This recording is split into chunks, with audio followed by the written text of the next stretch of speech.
This is Rating Descending. where we watch IMDb's worst 250 movies so you do not have to. I'm Michelle St. Clair. I'm Abigail Ward. And this week we watched...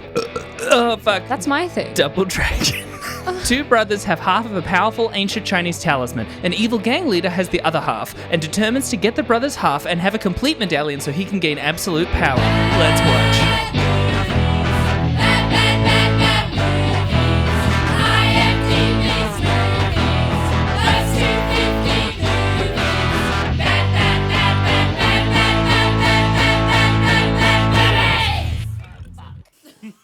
That fucked. Back off. That's my thing. Sorry.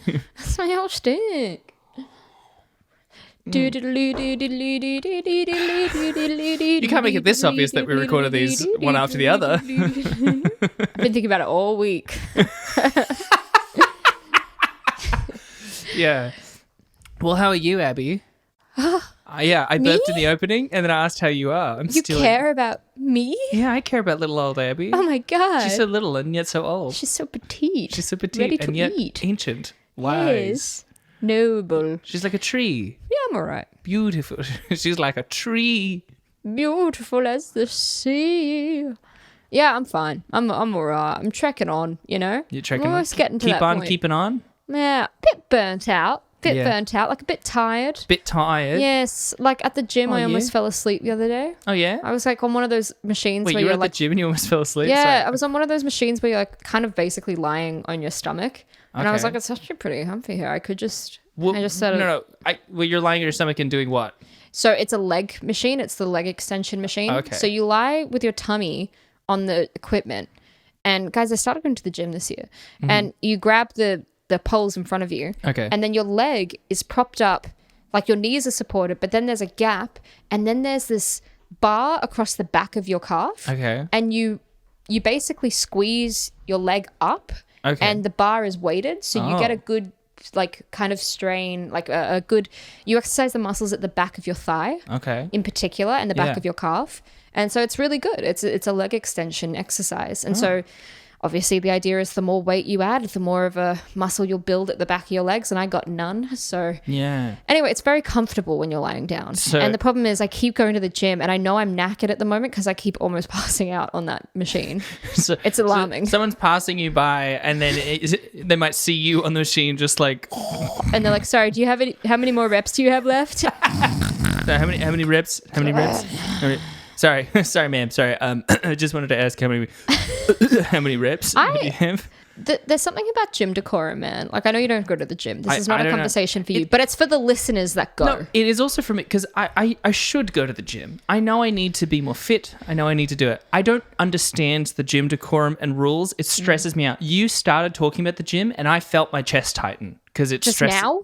Literally just now, because it stresses me out thinking That's about just your social anxiety, Yeah, babe. I'm not disagreeing with you. But look, so this is what I'll say about gym decorum. Okay. And guys, email us at ratingdescending@gmail.com if you disagree with anything I'm about to say here. But I think that even though the gym is a place for you to go work out and try your hardest to work out, you can, really challenge yourself and test yourself. You should sweat. You're there to work out. The one limit to that is please don't make grotesque sounds while you're doing it. Because even though people are like, well, they're just, working out really hard, where else are they going to do it? It's just the politeness of knowing you're surrounded by other people that are trying not to. So if you're there going, Well, that sounds like a normal exertion sound, as opposed to going like, oi, oi, even, oi. I know it's a normal exertion sound, but if you're the only person making it at the gym, you might be the issue. So it's just a silent room, and then Because everyone else is trying to be quiet because it's polite. okay. They also then thump the equipment down. That's a no-no. Oh. And they also don't clean up after themselves. Oh, well, that's a no-no. that is terrible. And by that I also mean there's hygienic wipes. You should be wiping down after you use things. They don't bother. Okay. Yeah. Okay. So, mental Are you note. prepped now? Well, yeah. Don't make any fucking noise. No. Make sure I wipe. Clean yourself. I can do that. That I'm like I can clean myself. Don't make any fucking noise. Don't be too loud on the machinery. Yeah. Just try to make it that no one thinks you're there. Yeah. That's how you move through the world anyway. Yeah, and it stresses me out so much. Yeah, babe, that's why you need to go to therapy more. I'm going to therapy. Have you gone recently? Yes. When? Friday. Was it good? Yes. How was it? I mean, you Good. don't have to talk about it on the podcast, but was it good? It was good, guys. Therapy. Huh. That stuff really helps. I mean, I already knew the power of therapy. My therapist from Sydney, oh my God, just incredible. Saw him from like 2018 to 2020 and like just such a great guy. You lucked So out with helpful. that one, I really, yeah. really lucked out.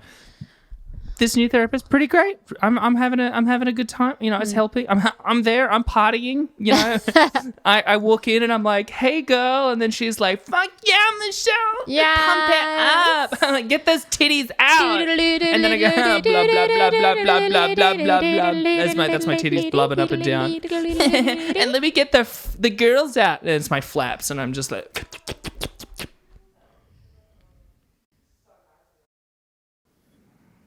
So therapy's good? It's going good? Therapy's pretty good. Therapy's pretty good. Yeah. So I'm going to the gym. You're going to therapy. Yeah. All is well with the world. All's well with the world. I stopped going to therapy. Yeah. I'm poor. Oh, that I'm sucks. actually particularly poor at the moment. Do you want to borrow some money? No, Oh. it's fine. Okay. No. What if you need therapy? Oh, no, it's fine. I've got a husband for that. Well, yeah, that's true. That's Yeah. true. You do have a husband. Yeah. That's You pretty can nice. Make the money. Can you give me a husband? Yeah, I don't think you like it very much. That's true. It won't be to your That's taste. true. Wait, will they be a man? Yeah, unfortunately. Fuck, I Like, hate that. Most of the time it's going to be a dude. Ah, Yeah. that is a shame. That is a shame. All You right. can learn to just kind of block that bit out and love them anyway. That's what I did. Okay. I was like, even though you're a dude and most of you are terrible, I still love you. Yeah, well, but that's it. I probably won't love him. Oh, yeah. You don't need to love someone for them to be your husband. Oh, yeah, okay. Yeah. Then I might be able to make it work. Yeah, definitely. I could do that. We'd just be like pals. Yeah, I'll meet someone at the gym for you. think Maybe the guy that grunts in the corner. No, all if the it was time. just about being pals, I think I'd marry honoured friend of the podcast, Gaten Souza. You know, Aw. just to But girls being Gaden's pals. so tender, he needs the love of his life, No, which that's is not true. you. No, I know that he deserves so much. He does. He deserves the world. We can't make the opening just to. Hey, speaking of deserving more, this week we watched Double Dragon. Yeah, So you Bananas. mentioned at the end of the bananas. last was bananas. it was crazy. It was crazy. It was This is one of the weirdest films I've seen in a while. It actually brought me a lot of joy. Absolutely but- bad. Same. Yeah, This okay. This movie, as I was watching it, I was like, "This is why I get into this game." Same. This is I why was we like, did it. this is the kind of film I would watch again. Yeah. 100%. Let's get that out of the way. I had a good time. Absolute banger of a movie. Terrible, but Terrible. just such a great time. It was so bad it was good, Yeah. which is what we hope for and rarely get in this podcast. No, yeah, just wall to wall absolute gibberish. Like Yeah. the fact that these thoughts came out of someone's head is both upsetting, disturbing, and also delightful. Yeah. You know? I just love knowing that in it's the early 90s, right? It is 94, I spoilers. love knowing that in 94 there are kids being like, what should we do tonight? And then they would unknowingly go into a cinema and watch that. That would have fucked me up when I was a kid. Hey man, let's go see Double Dragon. After we go skateboarding at the park. I love that game I love that Yeah. arcade game. Let's go see the movie. I've heard it's so cool. Awesome. Oh yeah. Whoa, what the fuck is this? Yeah, I don't know. I mean, I think you mentioned at the end of the last episode you didn't know it was a game. No, I didn't at all. I mean, I wondered because there's that bit where at the end they get their new suits. Yeah. And it looked very video gamey. Looked like, you know, the Now, guy they're- from Street Fighter. Their video game suits don't look anything like that. Like not even Interesting. Not even a little bit close. They wear like street outfits. They wear like sleeveless jackets and a shirt and pants, but they wear them in those colors, the blue and the red. Well, yeah, tell me about it. So with Double Dragon, it started as an arcade game. An arcade beat 'em up game, What year? Which is like, you know, like Streets of Rage or like Golden Axe. I think I've Neither. shown you Golden Axe once because Oh, you have because of the beer. well, because of the cider, but also Yeah, because yeah. I had it I think on Mega Drive or something. Well, rather my brother had it and I could play it. What year did it come out? Yeah, Oh, the Jesus. arcade game. 1987. Wow. Yeah. And it does star William and Jimmy, like Billy and Jimmy Lee, but in the game they're twins Yeah. rather than adoptive brothers who are blood related. I'm pretty sure also in the games they're meant to be Asian. But in the film, one of them is definitely not Asian. One of them is white, which I was like, oh, I guess they're adopted brothers, but then they refer to their dad, so they're not. So I don't know whether they're trying to I don't understand. pass Scott Wolf as half Asian or pretend that Mark Dacascos is not Asian. It was a bit weird. It kind of got to me the entire time.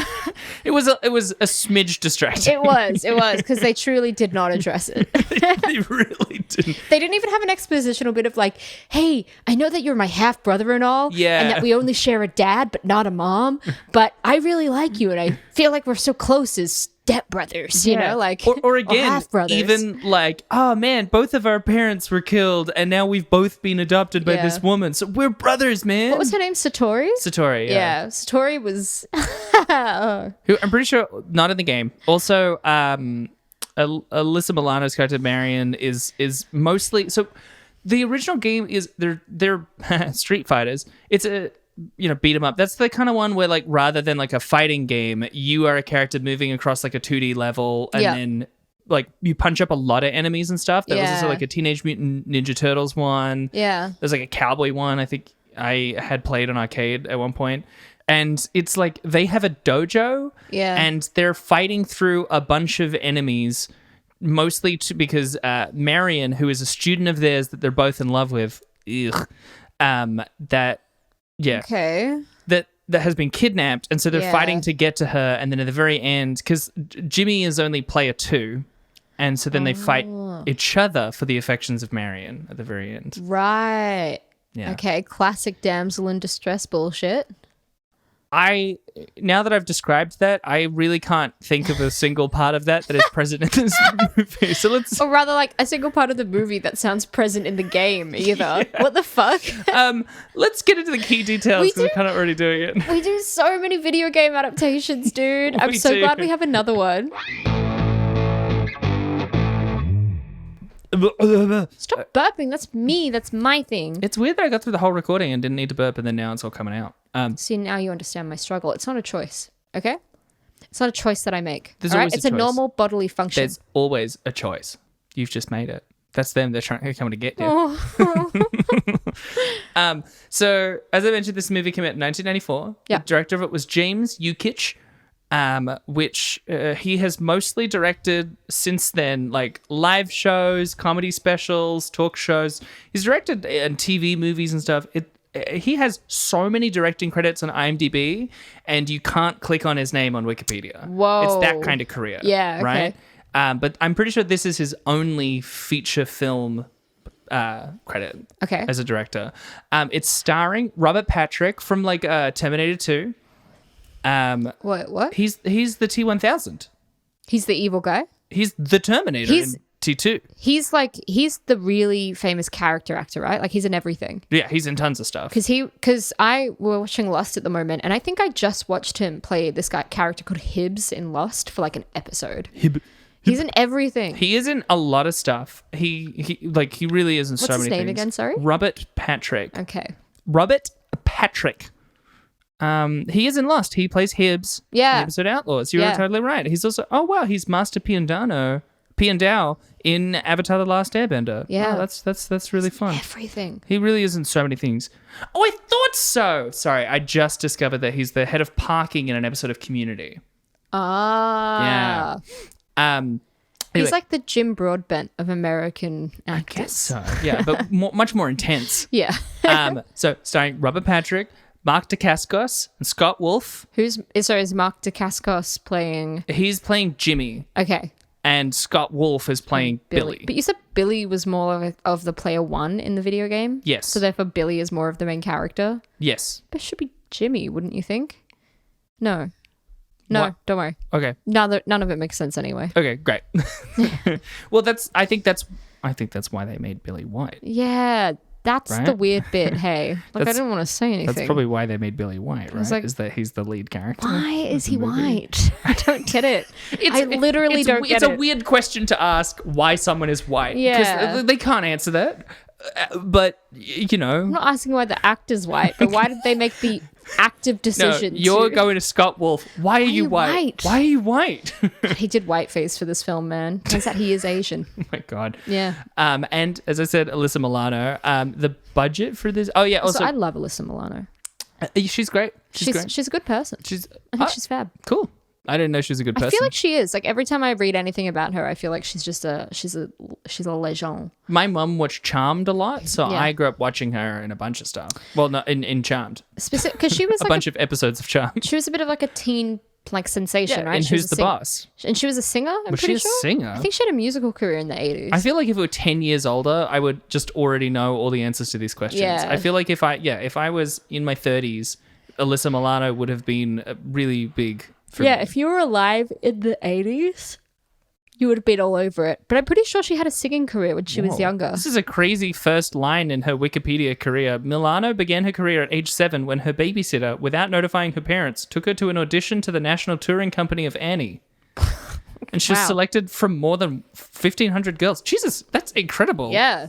Holy shit. Okay. Thanks, babysitter. Okay. Well, this doesn't say... Oh, and former singer. There we go. Yeah. But I mean, because she mostly is known at the beginning for Who's the Boss?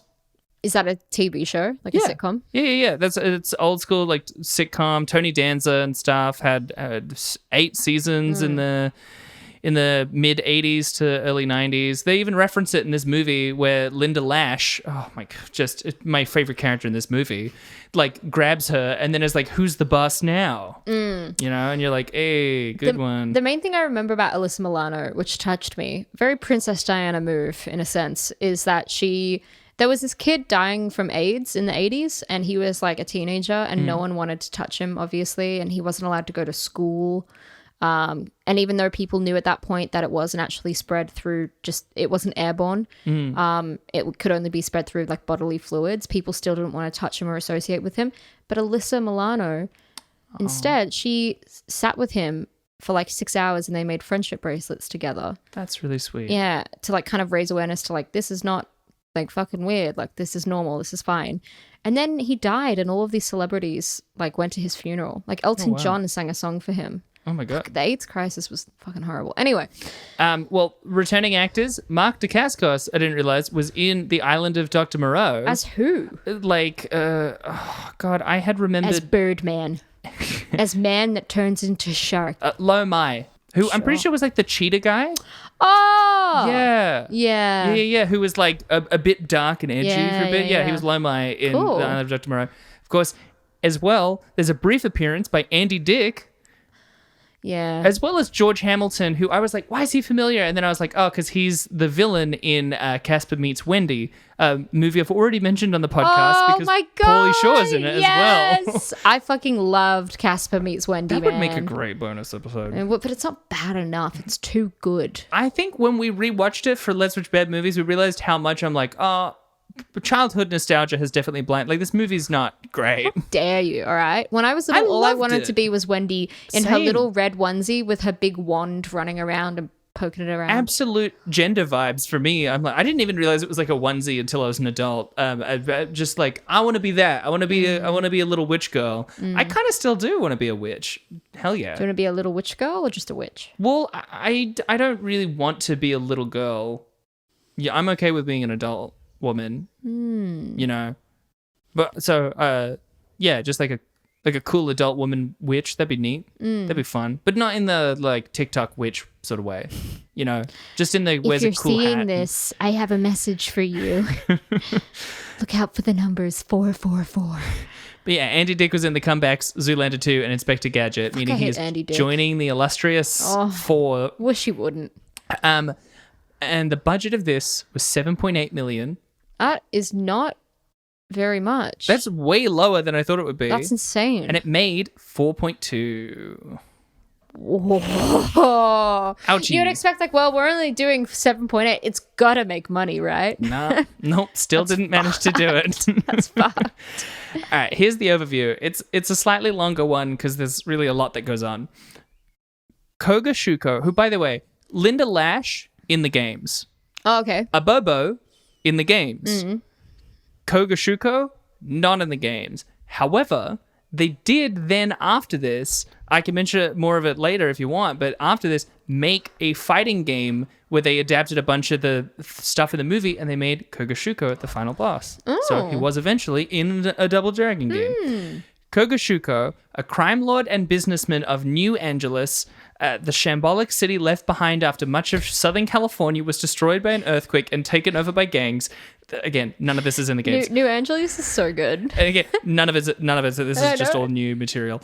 Has finally obtained half of a magical medallion called the Double Dragon from, as it says in the movie, somewhere in China. Yep. And is in pursuit of the other half.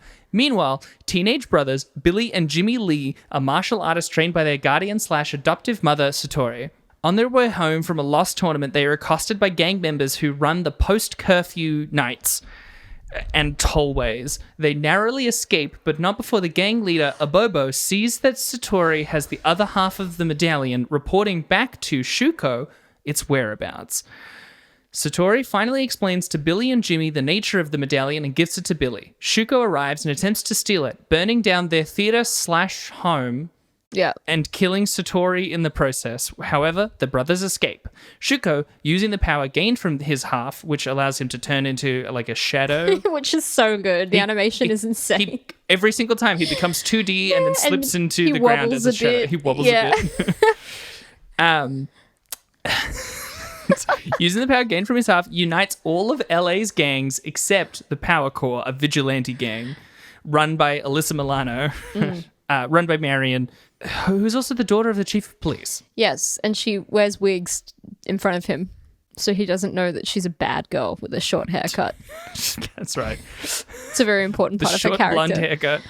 The brothers unite with the leader of the Power Corps, Marion, and attempt to steal the medallion from Shuko in his tower, but fail, leaving Jimmy captured.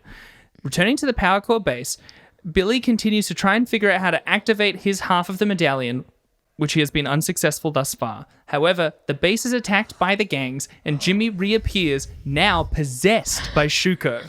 Billy accidentally activates the medallion by throwing it, but... Makes sense. But Shuko, escaping Jimmy's body, grabs it and unites the medallion halves and turns into two shadow warriors. Realizing, with the help of Abobo, that their weakness is light, Marion turns the lights on, allowing Billy and Jimmy to beat the shadows, reuniting them into Shuko and taking the medallion halves for themselves, becoming the Double Dragon. Jimmy possesses Shuko, donating all his money to the police and giving himself up for arrest. The brothers, Marion and Abobo, then drive off into the night. Or morning. Yeah. Yep. Yeah, you did pretty well. That was a pretty good one. I think so. For how batshit this film is. It is insane. I have so many notes. My notes are mostly around the performances of Jimmy and Billy, which were the real low point of the film.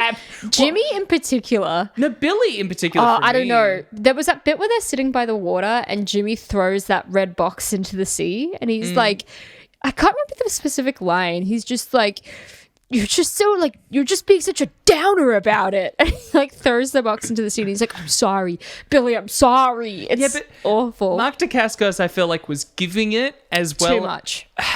Too much, but I think it's like being like childy movie sort of thing. And, you know, he at least knows martial arts. Whereas Scott Wolf the whole time he's so annoying the whole time. He's so broy. He's so broy and he's such an idiot. He's like, oh, I was sleeping. Get it? Yeah. And I'm like, oh, shut the fuck up. Why did she give the half to Billy and not to Jimmy? Like, why would she entrust it to him out of the two of them? Yeah, because he's the white lead. I think, well, he's not even the older brother. Jimmy's the older brother. It should have been Jimmy. To be honest, I spent the whole film feeling like, shouldn't Billy be the side character and Jimmy should be the protagonist? It should have been Jimmy. Jimmy should have been the lead. Yeah. It should have been Jimmy. It's also because he's Asian. Jimmy was robbed. Okay, now that we've done it, we've done it. Okay. We've done the joke. But Jimmy should have been the lead. For sure. I'm with you. The CGI and special effects in this were absolutely second to none in terms of quality entertainment. Oh my God. I realized I was like, I already thought I was in for a good ride. But when I particularly realized I was in for a good ride was the car chase, where they are in their car, which inexplicably is outfitted with an external flame combustion jet propulsion. It's because it's apocalyptic, man. Powered by what seems to be a central port in between, like where you would have the opening thing and the handbrake in between the two front seats. It's just a port that opens to hell. Yeah. Where you can just throw in really anything to make it burn hotter. It's kind of reminds me of Back to the Future, where Doc pulls up and he can put, recycled things into it to give it some energy. It feels like that, you're feeding the car.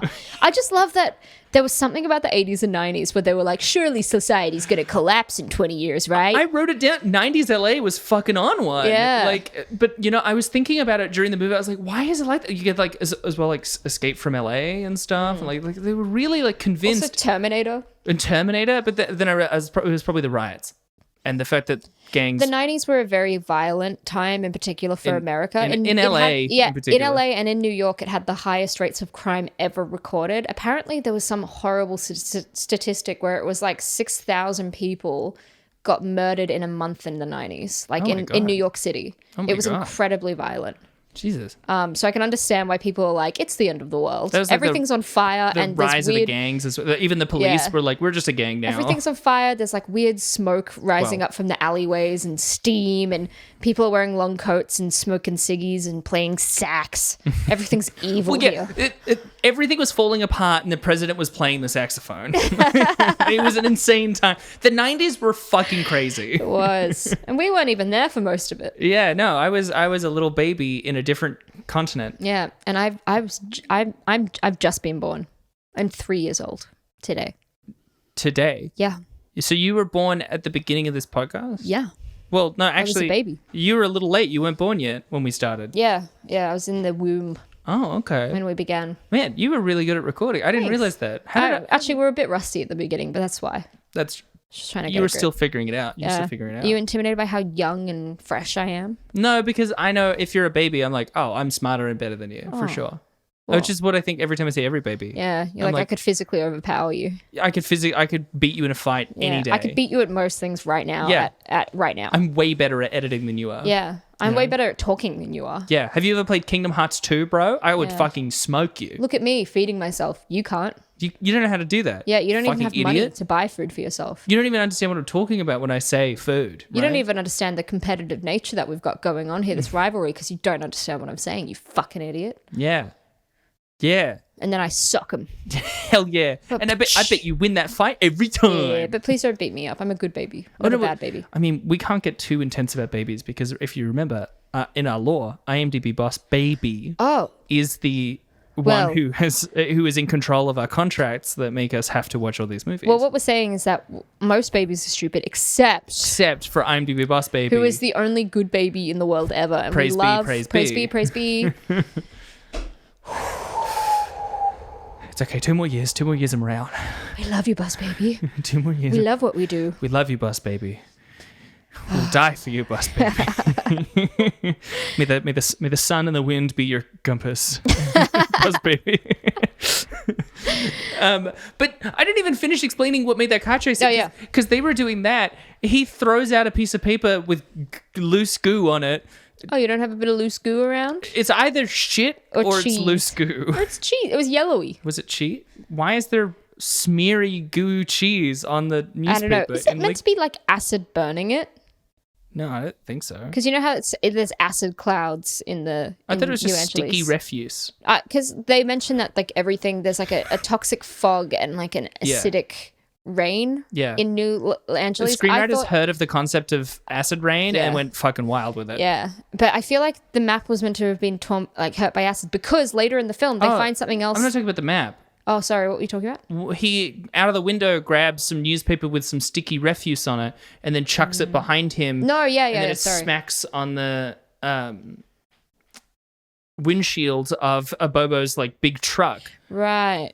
Mostly so that I could lead into, to counteract that, he sends a little camera up and then a little screen in the truck plays a video game, a top-down low polygon video game of the scene, replete with joystick that he's now controlling. There's also that bit where that character, what's his name? A Bobo? A Bobo. A Bobo gets out first to talk to them. He's this big buff, like guy with a mohawk, and he gets out of the truck, and they manage to profile him with the car, and the car has this almost gif or like a boomerang of like him being like, and it's this profile of like him moving back and forward, and like it lists out all this information about him, so the car can profile people and pull up information about them. Oh my, I'm so glad you were, because that was in my notes too. Such a dumb By the way, just to clarify for the audience, this movie is set in 2007. Yeah.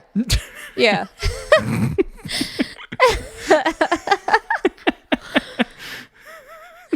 Yeah, it was. So that's that one car chase. Yeah.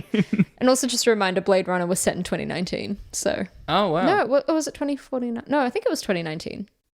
Well, the sequel is Blade Runner 2049, isn't it? I have to, sorry, now I need to fact check myself. Well, I do love a good Philip K. Dick book. I love Flow My Tears, The Policeman Said. That's a great book. Yeah. Yeah. I mean, that quote itself is about like fucking crocodile tears, you know? You would, you fucking bitch.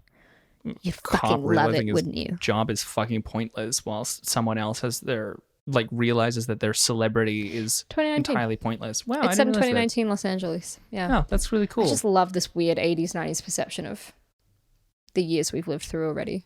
At least now I feel like with post-apocalyptic things, they're like, this will be in like 100 or 200 years. But these guys were like 30 years max. That's all we got. To get this kind of shit? Yeah, 30 years. That's how a society can collapse immediately. Well, because again, this was made in 94, so they were like 13 years. 13 years. Yeah, that's right. 10 years in an earthquake and we'll get there. Oh my God. Similarly, by the way, because they had a couple of news broadcasts, which, as I said, had George Hamilton and Andy Dick. But also, it was such a niche narrative. There's an offhanded joke about Vice President Jerry Brown. And I was like, that would have been a banger fucking joke in the 90s. I don't know who Jerry Brown is. Jerry Brown is both the youngest and oldest governor of California. Cool. He was the governor of California in the 70s. He was like a real progressive and beloved, super high approval ratings. And then he stopped, you know, and there was like presidential rumors at various times. That's why this would have been a banger joke. And then in the, like, after Arnold Schwarzenegger, he ran again and won again to become the oldest governor of California. Cool. After, again, being the youngest. He was like in his early 20s or something. He was like shockingly young. That good a joke, considering that it could have been a very real possibility that he would end up running for president. You know what would have been really funny? If they were like, Eddie Murphy, president of America, and you'd be like, well, that's just silly. That's crazy. Well, that's just silly. Yeah. It'd be crazy if a guy that wasn't a politician somehow became president. That would be nuts. That'd be nuts. It would sound as if he were not qualified. And our lives would probably just change forever if that happened. And we'd never forget the day it happened. Yeah. Anyway. Sorry, I'm re-looking at some of my notes and I'm seeing me just express confusion of like, wait, after Dad died, so they are blood related. They are. He says that, yeah. Yeah. They are. They make it very clear at a certain point that they are blood related. They do it later in the film, and I was really at a point being like, what? Surely not. Well, but in the theater sequence, which is really where we get to see the powers for the first time, where he just fucking he turns into like a sheet of black paper and then melts into the floor and then becomes kind of a spooky floor ghost, which I thought was kind of rad. And then we also see Abobo has been like transformed into like, what if a guy's muscles became like absolutely grotesquely huge, like just absolutely. He kind of looked like a Foogly from Spy Kids. Yeah. Oh my God. Yes. He looked like one of those. Massive Spy Kids energy. Yeah. Yeah. Absolutely. Like. That's right, because he said, I consider you like a son, and like a son I can always have another, and then he just screams at a chair. Yeah. We don't know what that means until he gets turned into a Foogly. Yeah. But towards the end of it, one of my favorite bits is he's like talking to them, intimidating them, and he's like, oh yeah, you know, it'll be you, or it'll be the medallion, or Satori, huh? You know, that's the thing with old theaters like this. They're a fire trap. And then he clicks his fingers, and then there's a pause, and then he looks over to his henchmen, and then they pour gas everywhere. I'm like, why'd you click your fingers? Yeah, why have that weird break? It's such a strange moment. Did you recognize the henchmen, by the way? No. Huey and Lewis. Oh my God, no. Well, because that was the whole thing, that later he's talking to them and he's like, Huey, Lewis, any news? Yeah, nice. And like, hey, fucking, I kind of liked it. It's a nice joke. It's a joke I would do in a D&D campaign, not like a theatrically released feature film. But yeah, but they clearly didn't give a shit. So. But one of them was, what's that guy's fucking name? I can't believe I've done this. Oh, I can't believe you've done this. I had all this information in my head. Right, listeners, I've had a big few days. I had all this information in my head before recording, and then at the moment we've recorded, I have just forgotten so much of it. It's just all slipped out so easily. Oh, Al Leong, that's his name. Al Leong, because he was one of the henchmen in Die Hard as well. Remember the bit like on the ground floor? There's the white guy being the like, hey, I'm pretending to be the doorman, but then there's a couple like tucked away, and then there's the Asian guy with the mustache who like grabs a candy bar. Yeah, that guy. Oh, he was Lewis. Wow, I did like at the end where they're like, you know, like thugs looking for like ruthless, like Will Hench for food. Will Hench for food. Thugs looking for ruthless really leader. I was like, I like that. That's a good end bit. That was a really good little bit at the end. Oh my god, the them in the vents though. We got to talk about that bit. We have barely talked about Linda Lash, who is easily my favorite part of this movie. Is she? Yes, she's giving it her all, her beautiful hair, her like wide eyes that she gets every time there's anything going on. What is that woman been in? Because I didn't recognize her at all, but I felt like she was a very classic 80s, you know, hot woman. But I was like, I've never seen this woman before in my life. This is Christina Wagner. Mm-hmm. She was Felicia Jones in General Hospital. Cool. She was in the movie A Low Down Dirty Shame. She was in a very small part in one episode of Hotel. And she was in 13 episode of When Calls the Heart. That's it. That's it? That's it. Oh, she was also in, a TV film that I can't click on, called Men Who Hate Women and the Women Who Love Them, as well as another guest movie that, again, I can't click on, called The Storyteller. And that is it. That is it. And there is so nothing much. Yeah, not really. This is kind of her biggest thing. What I didn't get about Linda Lash is that she didn't really lash anyone enough. But she had her whip. I know, but she didn't lash people that much. She went to lash. She tried to. I really liked it in the vent scene where fucking Koga Shuko is trying to intimidate the head of police, and the three of them are in the vents above. Yeah. Right above. Not like far away. Right there. Yeah. So, and they're talking so loudly. And they're trying to get the medallion by lowering down a pin and then trying to pin through, I thought it was a magnet for a while. Yeah. Pin through the chain link so they could then pull it up. And they're doing it so it's like so clear in the back of some of the shots. They keep pulling it up every time Shuko looks close, but they clearly aren't noticing that Linda Lash is also in the room because she's standing between it. She's like looking right at it and starts like peering up at them. Yeah. It's an insane scene. It's a stupid fucking scene. But she grabs like an old like fucking Chinese glaive and then starts ramming it through them before they start like a fight scene. And it was great. It was a wild scene. Do you love Linda Lash? I think I love Linda Lash. Wow. What's she got that I don't? Oh, well, that you don't. Okay, because what she got, I was going to say beautiful hair, but you also have beautiful hair. Thanks. You have very different beautiful hair, but... She's got a whip. She has a whip. I don't have a whip. I liked her intense eyes. I don't have intense eyes. I also thought, damn, that's hot. I would like her to whip me, you know? Keep it to yourself, Michelle. No. Keep it in your pants. No, I'm sharing. Oh. I'm sharing. I'm allowed to find people attractive? No. Oh, I'm sorry. No, you're not. Yeah, you're right. No, you're not allowed to have sexuality. You're not allowed to talk about the want for sexuality. It's all in the contract. Hey, I don't make the rules. No, you're right. You're right. Boss baby makes the rules. You're right. You're doing a really good impression of my inner voice right now, by the way. You know, yeah. Good. But when they were in the we should talk about the whole bit in the power core and the end sequence before we move on. We gotta right. Mm-hmm. Because it's, for one, insane.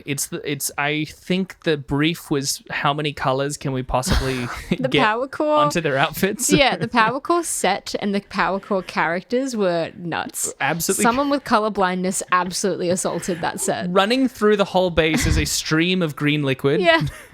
I don't know if it's meant to be like polluted water and stuff. There's the fight scene that breaks out when the gangs come.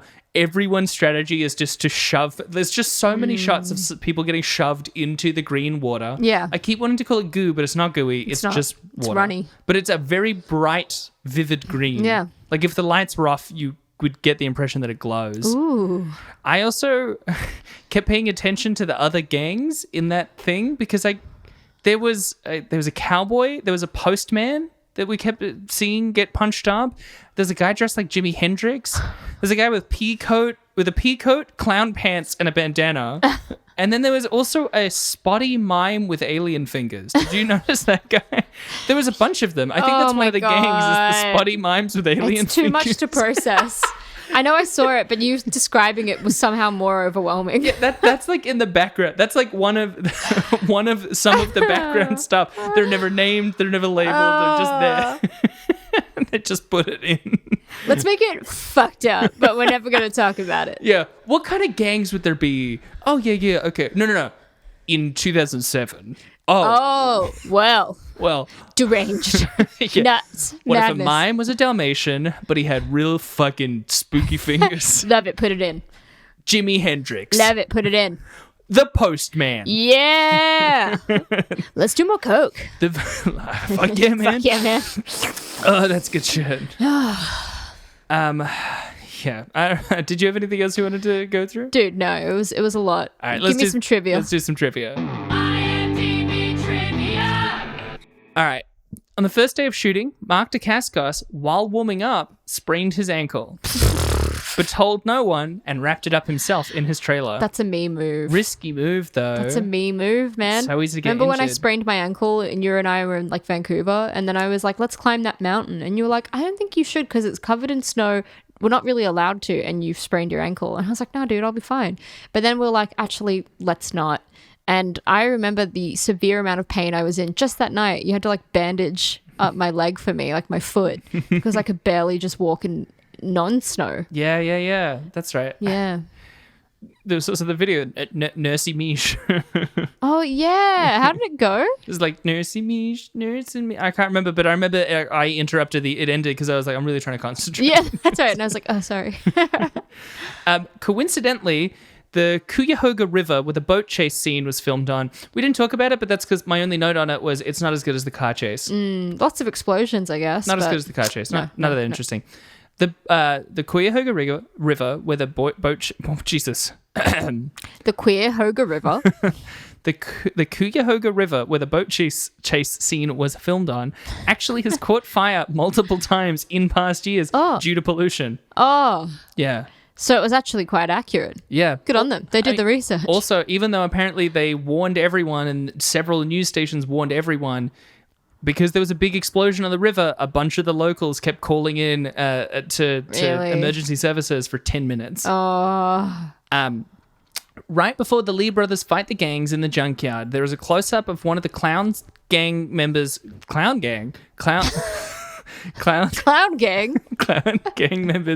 reading the Lee's information. Their full names are shown as James Stewart Lee and William Burroughs Lee, with James Stewart, of course, being an actor and William Burroughs a writer. I thought that was fun. That's nice. It does make me wish that Scott Wolf was approaching Billy Lee by going, "Oh, this is a radical dude." Wow, this is kind of gnarly. Gnarly. You want the necklace? I don't think I've done Jimmy Stewart in ages. I'll get a great big lasso and I'll pull it in and I'll give you the necklace. You want the skateboard? Mary. I'll get you the skateboard, Mary. And then you eat it and it'll absorb in your the ollie mouth. will zoom past your mouth. And the moonbeams will shine out of your fingers and your hair. Kogashuko is knocked back through a painting only to jump back up and rip through the very same painting again. Which I did kind of know. I was like, wait, hang on. Oh, that's so stupid. Oh. It really does just rip it. I'm sure someone in the edit suite was like, just keep it. Yeah, I'm done. All right. Do you want to hear some reviews? Yeah. All right. Reviews! Yeah, this is 12% on Rotten Tomatoes. That's more than I expected. This is still the 3.8 on IMDb. The Washington Post called it clumsily placed, amateurishly acted by kids so upbeat they might have escaped from a road tour of Annie. Funnily enough, Wow. with Alyssa Milano, The queer Nani Weaver. Milano. It's not that these things are hard to say. It's We're that just my tired. brain's turning into mush. Now, I have 3 reviews. Okay. But I need you to know I could have read you every single one. I have never seen a more consistently insane set of reviews. Yeah. Everyone who gave this movie a 10 out of 10 was going through something. Okay. Okay. So here's the first one. Great cast by Krishna Dai House -66313. Okay. Love this movie. I think it's very underrated. Look how innocent and silly it is. Good versus evil. No sex scenes or cursing. So many cute, adorable cast members. All of which I still watch to this day. All of them. Especially in a time where humanity needs to be wiped out and will wipe itself out in due time. Whoa. People are horrible, Whoa. just like in this movie. Whoa. Always wanting the power and control. Whoa. Very selfish everyone is. These movies help me escape to a better place in time. 10 out of 10. Wow. That person's got some shit to sort through. Yeah. Here's my favorite one that I saw. It's a slightly longer one titled I Give 10 Because Real Fans of the Video Game Will Not Judge Me by Saint Ninja. Mm-hmm. It was a major disappointment, just like Street Fighter. Super Mario Bros. 93 was exception. I really love anti-utopia fairy tales with grotesque humor. I didn't care about Super Mario game, so I was satisfied with the movie. But Street Fighter and Double Dragon, man, it was arcade room cult. It could have been like Ninja Turtles 1, 2, 3 movies. Great fight scenes, some soft horror mystery, comedy, and easy sci-fi. It could have been like Ninja Surfers 93, but it was not that funny. Rob Schneider and Leslie Nielsen stole the show. Double Dragon had all the right ingredients. All the right ingredients.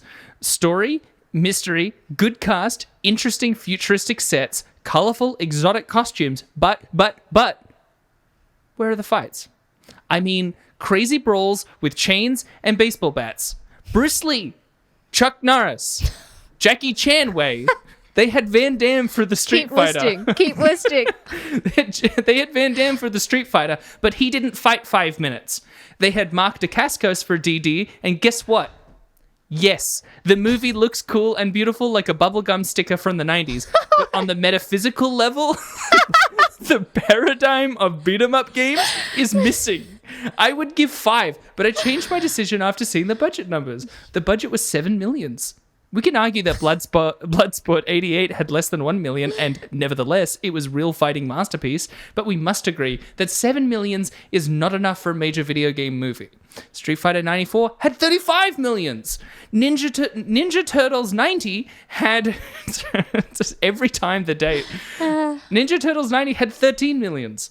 I guess they did not so bad after all, considering it was the cheapest video game adaptation. But then again, Surf Ninjas 93 had 6 millions and did better in my opinion. Let it be 10 anyway. 5 is for Billy and 5 is for Jimmy. Aww, 10 out of 10. 5 for Billy, 5 for Jimmy.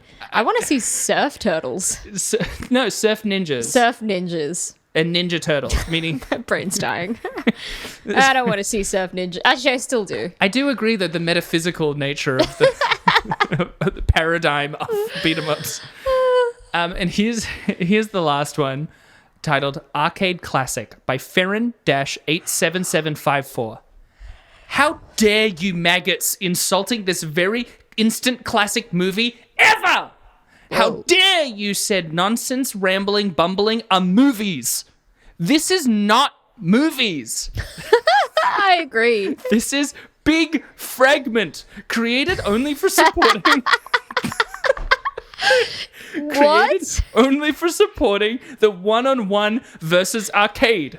10 out of 10. This is Big Fragment. Michelle, you know what this is, right? This is Big Fragment. Fucking Big Fragment's getting us again.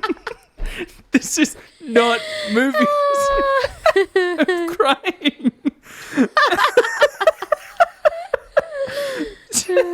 What does the one-on-one versus arcade mean? Nuts. Well, that was Big Fragment chiming in. What was your review? Michelle, I actually had a great time. I would watch this again 100%. And I reckon... No, I actually fucking loved it. I thought Me it was too. batshit. Maybe I'll give it a 4 out of 10. Whoa! Yeah, I'm feeling generous. Yeah, I actually think I'm going to give it like a 4.5 4. Whoa. I know. I was about to say 6, and I was like, it wasn't that good. Like, We got to keep ourselves in check. it was like a bad movie. Like, It was. It's pretty badly made, and parts of the second act are a little slow. But I would watch it again. Absolutely. I would. I desperately want to show this to someone else. Me too. Even if it is not movies. You know, it is just a good honkin' time. Good honkin' You know what? time. We watch these movies so you don't have to, but I So you think don't have to. you should Yeah, you should. with this one. So yeah. You with don't this have one, to. You don't have to though. But you should. But you could and you should. You could. Yeah, You could though. You could. You could though. You ever think could. about that? You ever think Yeah. about that? We say you don't have to, but We say that, you could. but you could. You could. There are a lot of things that you don't have to do, A lot but of things. you could. But you could. But you could. But Mhm. you could. Pretty tempting. Pretty tempting. Well, you know, what else is tempting? You know what else you could do? You could follow us on social media. You could find us on X at Rate Descend Pod. You can find us on TikTok at Rate Descending. You can find us. You can email. You can find us on YouTube. Hopefully by this point at Rating Descending, or you could email us at ratingdescending@gmail.com. It really made a difference. It really make a difference. Well, I love the emails. Sorry. You got this, baby. You got this. Or you can find us on our personal accounts. Don't message me. Don't add me. You can't find me anymore, motherfucker. Well, if you'd like to do that, then you can find me at Twitter and Instagram at michelle.stclair. Also, you can find the series Unerased at unerased.tv on TikTok, or at -18youth on Instagram, or you can find the series No Ordinary Love on YouTube, or you can, you know what, find Kairos. It's SBS On Demand or ABC iView, you know? Just someone, please, go watch some of this stuff. It's pretty good. There's other things I have in other places, but I've already done 3. And don't forget to leave us a review wherever you get your podcasts. It really makes a difference. Oh, it really makes a difference. Well, you know, Abby, that was the fucking the Buck Wild Fever Dream Double Dragon. What are we watching next week? Next week, we're watching Caddyshack 2. Have you seen Caddyshack 1? I actually don't think I have. I watched it as a kid. Before we watch this, I gotta go back and I gotta watch Caddyshack. Yeah. I know of it. That's where Bill Murray needs to deal with a gopher problem in a golf course. Yeah, Or and a Chevy putt-putt Chase course. is there being a dick, you know. Oh, is it John casual. Candy's there? They're all there. They're all the gang. They all show up. Yeah. Are they all there in Caddyshack 2? Do you know? We'll have to find out. Well, I guess we'll find out all the things that were unresolved in Caddyshack 1. And yeah, the things that they weren't able to touch on. Those crazy The tales. magnum they opus couldn't- that was Caddyshack 1. Join us next week. See you then, guys. Bye. Bye.